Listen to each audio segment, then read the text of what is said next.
Very often when you work with blocks in the EC800M, sometimes there are structure variables and sometimes there are simple variables. And the editor has smart ways of dealing with that.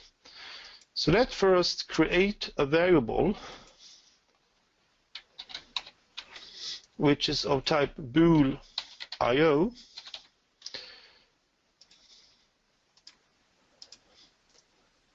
Bool IO is the IO data type used for connecting to IO.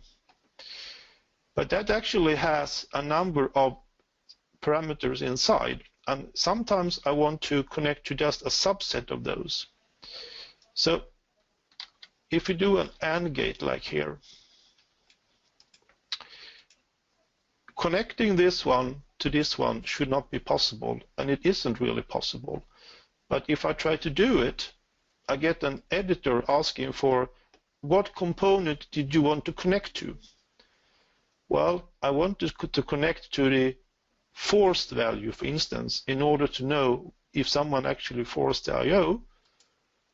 And now I made a smart connection between the bool IO to the bool with a dot notation in between.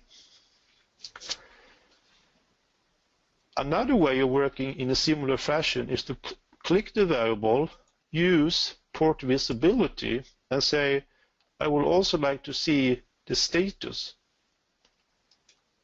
And now I got another port on it showing me the status.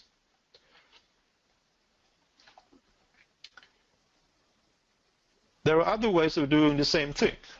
One is to make a split and a join. Split and join is doing exactly what it sounds like.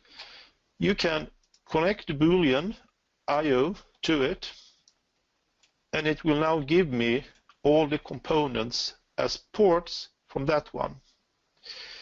And the join is doing actually the exact opposite. You can join different components into one. So if I make a new variable here, which will be my variable 4, which is also bool IO, I can now connect it in that way, and I can join the components.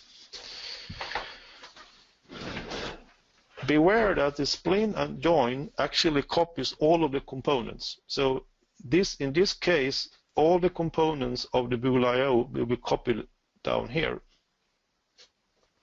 which is different from when you do a dot notation. In that case, only that component will be copied, or if you bring forward the ports of the status, in that case, we will also just copy the status.